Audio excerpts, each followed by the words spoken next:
उनकी स्थिति तो बहुत ही गंभीर है। सर पे चोटें आई हैं, पूरा पैर इंजरी है, पूरा बॉडी मतलब बहुत ही ज़्यादा तकलीफ़ में है। वो बोल भी नहीं पा रहे हैं, सर पर बहुत पेन हो रहा है। ईडी ऑफिसर जिस नंबर से फ़ोन करते थे, मैं उन पर फ़ोन की, स्विच ऑफ बता रहा, तो लगा स्विच ऑफ है, शायद पूछताछ जारी है इसी वजह से। फिर मैंने 8:30, 9, 11 बजे रात तक मैंने कंटिन्यूअस फ़ोन किया, स्विच ऑफ है बता रहा। पीएनटी पर भी फ़ोन किया ईडी ऑफिस के, कोई नहीं रिसीव कर रहा था। ईडी के अफसर प्रतीक सर जो बोलते हैं और शुभम शायद हैं कोई सहायक उनके, उन लोग के द्वारा उनके कक्ष में मारपीट हुई उनके साथ। सीसीटीवी के फुटेज का मैंने मांग किया। उन्होंने कहा कि वो लोग बहुत ज़्यादा मारपीट किए, लेकिन उन लोग का कहना है कि ये खुद से सब, तो ये तो तभी साबित होगा ना सीसीटीवी फुटेज मिलेगा, क्योंकि मेरे पति एकदम ठीक ठाक गए थे, वो वापस आते हैं इंजरी हालत में। इसका जिम्मेदार कौन है? ये तो मुझे पता है कि वो ईडी ऑफिस ही कागजात के साथ गए थे, और इसके लिए तो हमें बहुत ज़्यादा टॉर्चर भी किया गया एक तरह से फ़ोन करके। सिर्फ जैकेट वही था, पर अंदर का टी शर्ट चेंज था। वो वाइट कलर का टी शर्ट पहन के गए थे, वापस आए वो मेहंदी कलर का टी शर्ट था, वो भी फुल टी शर्ट था। वो हाफ पहन के गए थे, वो फुल वापस। बंगाल के तर्ज पर रांची पुलिस और ईडी आमने सामने नज़र आ रहे हैं। टकराव कहीं ना कहीं बढ़ रही है, और टकराव बढ़ने का जो मुख्य कारण है कि ईडी के अधिकारियों पर मारपीट करने का एक गंभीर आरोप जो है लगाया गया है।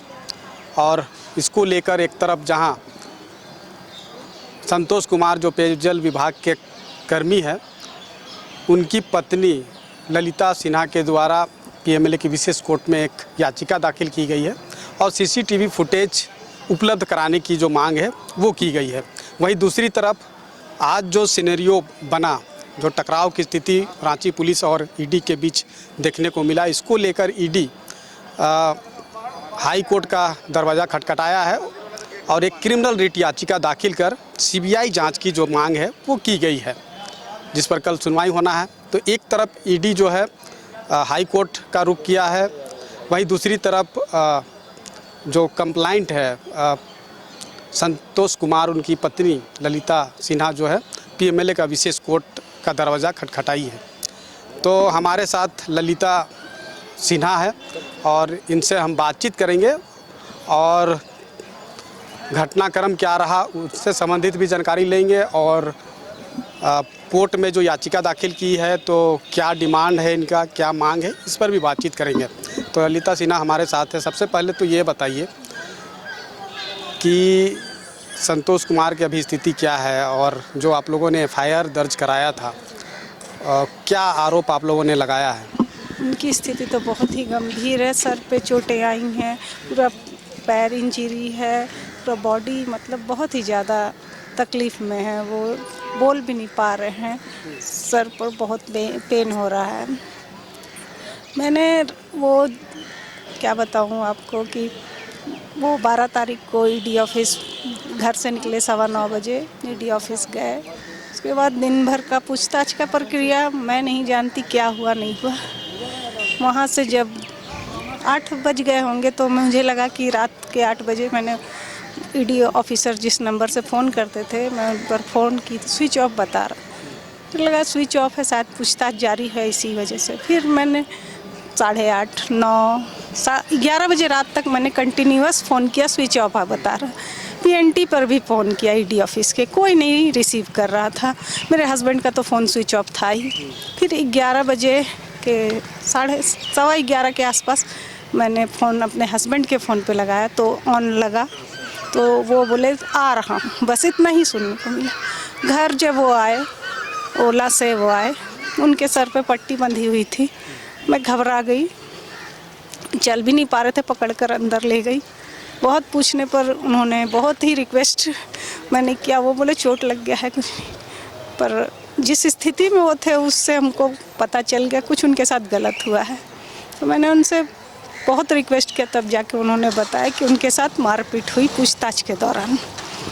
किन किन लोगों के द्वारा मारपीट हुई? उन्होंने बोला ईडी के अफसर प्रतीक सर जो बोलते हैं और शुभम शायद हैं कोई सहायक उनके, उन लोग के द्वारा उनके कक्ष में मारपीट हुई उनके साथ।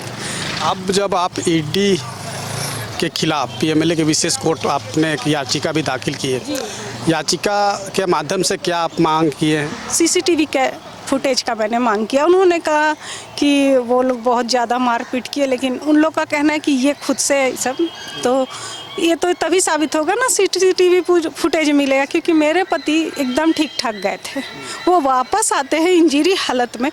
इसका जिम्मेदार कौन है? ये तो मुझे पता है कि वो ईडी ऑफिस ही कागजात के साथ गए थे, और इसके लिए तो हमें बहुत ज़्यादा टॉर्चर भी किया गया एक तरह से फ़ोन करके, क्योंकि बीते 3 महीनों से हम लोग यहाँ थे नहीं, वेल्लोर में थे उन्हीं के ट्रीटमेंट के लिए, सब परिवार हम लोग वेल्लोर में थे।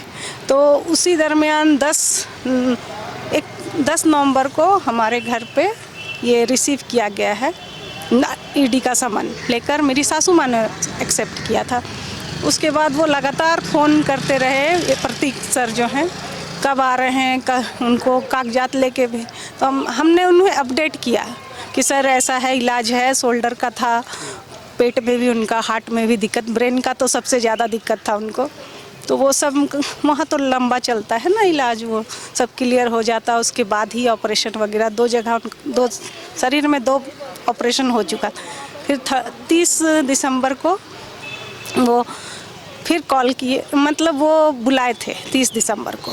तो अर्जेंटली मेरे बच्चे के पंप के लिए वेल्लोर जाना पड़ा, वहाँ उन्हें पेन वेन हुआ, फिर उनका अर्जेंट ऑपरेशन हुआ। तो उनको हम खबर कर दिए ईडी ऑफिसर को फ़ोन करके, ये मेरा कॉल रिकॉर्ड में भी है। फिर वो 5 तारीख को मुझे फ़ोन करके बोलते हैं कि कब आप लोग आ रहे हैं। तो मैंने कहा सर इनका टाका वगैरह पड़ा है, वो सब कट जाएगा तभी हम रांची आ पाएंगे, क्योंकि फिर हमको वहाँ जाना पड़ता, वहाँ का स्टिच तो यहाँ के लोग नहीं काटते ना, तो वहाँ गए जाना पड़ेगा। इसीलिए हम 10 तारीख को, तो बोले ठीक है 10 तारीख को आप आती हैं तो फिर उनको कागजात के साथ 12 तारीख को 10 बजे ईडी ऑफिस में आने के लिए बोल दीजिएगा। मैंने बोला ठीक है सर।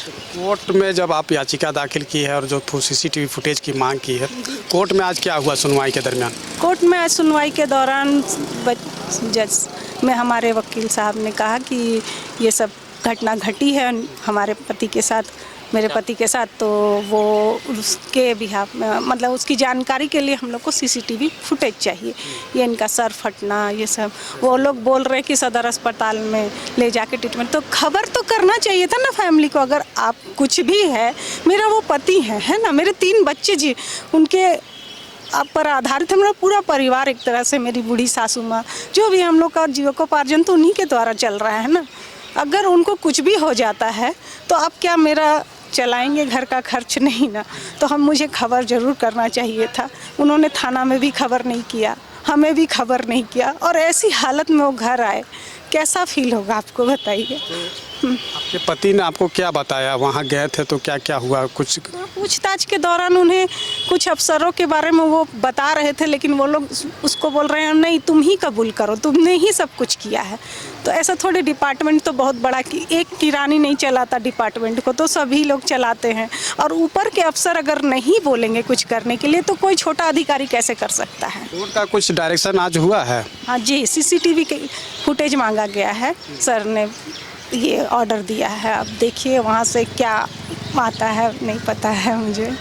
वो जवाब भी दाखिल करना है क्या? हाँ जी। सुनवाई, अगली सुनवाई का डेट अभी हमको नहीं पता है, 20 जनवरी को डेट है। शाम तक आया। तो संतोष कुमार की ये पत्नी है ललिता सिन्हा, और इनके द्वारा एक एफआईआर जो है एयरपोर्ट थाना में दर्ज कराई गई थी। संतोष कुमार पेयजल विभाग के कर्मी हैं और पेयजल विभाग में गड़बड़ी को लेकर ईडी जांच कर रही है, और गड़बड़ी से संबंधित पूछताछ के लिए संतोष कुमार को ईडी कई बार समन किया, और 12 जनवरी को ईडी के समक्ष जब उपस्थित हुए, और उस दरमियान उपस्थित होने के बाद जो ललिता सिन्हा बता रही है कि उनके साथ जो है मारपीट की गई है। तो मारपीट करने को लेकर एक जो गंभीर आरोप जो ईडी के अधिकारियों पर लगाया गया, और उसके बाद आज रांची पुलिस जो है ईडी दफ्तर पहुंचे दल बल के साथ जांच करने के लिए। और जब रांची पुलिस दल बल के साथ जांच करने के लिए पहुंचे तो सीआईएसएफ के जवान को भी वहां पे तैनात की गई, और कहीं ना कहीं जो टकराव की स्थिति है ईडी और रांची पुलिस के बीच वो देखने को मिला। और यही वजह है कि ईडी जो है सीबीआई जांच की मांग को लेकर झारखंड हाई कोर्ट में क्रिमिनल रिट याचिका दाखिल की है, जिस पर कल सुनवाई होना है। तो जी और क्या बताना? मेरे पति जो टी शर्ट पहन कर गए थे, वो ईडी ऑफिसरों ने जबरन उनसे खुलवा लिया, क्योंकि सर से सारा ब्लड वगैरह तो, और उन्हें दूसरा नया टी शर्ट खरीद कर जबरदस्ती पहना के घर भेजा गया। मैं वो चाहती हूँ कि वो टी शर्ट कहाँ है, अगर वो मुझे मिले तो पता चलेगा कि उसमें कितना सारा ब्लड लगा हुआ है, क्या है, कुछ इस पर कोई बयान नहीं दिया गया है कि वो जो कपड़ा पहन के गए वो क्यों चेंज किया गया। आखिर उनके साथ कुछ तो गलत किया गया, तभी तो वो कपड़ा चेंज किया गया। घर से जो कपड़ा पहन के गए थे वो कपड़ा पे वापस नहीं आए, सिर्फ जैकेट वही था, पर अंदर का टी शर्ट चेंज था। वो वाइट कलर का टी शर्ट पहन के गए थे, वापस आए वो मेहंदी कलर का टी शर्ट था, वो भी फुल टी शर्ट था। वो हाफ पहन के गए थे, वो फुल वापस। तो देखिए, ईडी के अधिकारियों पर एक गंभीर आरोप जो है वो संतोष कुमार की पत्नी के द्वारा जो है लगाया जा रहा है कि उनके साथ जो है मारपीट जो है की गई है। अब जिस तरह से हमने कहा भी कि रांची पुलिस और ईडी सीधे तौर पर आमने सामने और टकराव की स्थिति जो दिख रही है, इस पर सियासत भी खूब हो रहा है, कई तरह के आरोप प्रत्यारोप भी जो है वो लग रहे हैं। लेकिन इन सब के बीच जहां एक तरफ ईडी रिट याचिका दाखिल कर झारखंड हाई कोर्ट से सीबीआई जांच की मांग की है, वहीं ललिता सिन्हा जो है 12 जनवरी को ईडी दफ्तर में क्या कुछ हुआ, उससे संबंधित पूछताछ के दरमियान क्या हुआ, उससे संबंधित सीसीटीवी फुटेज को जो है उपलब्ध कराने की मांग की है, जिस पर 20 जनवरी को सुनवाई होनी है। अब 20 जनवरी को देखना होगा कि ईडी की तरफ से क्या कुछ जवाब दाखिल किया जाएगा, चूँकि ईडी को जवाब दाखिल करने का भी डायरेक्शन जो है वो दी गई है और सीसीटीवी फुटेज को संग्रह करके कोर्ट में पेश करने का निर्देश दिया गया है। तो जिस तरीके से इस पूरे मामला जो है वो धीरे धीरे गरमाता जा रहा है और इन सब के बीच सियासत भी जारी है। अपने सहयोगी अभय के साथ में दीपक उरांव, न्यूज़ 11 भारत, रांची।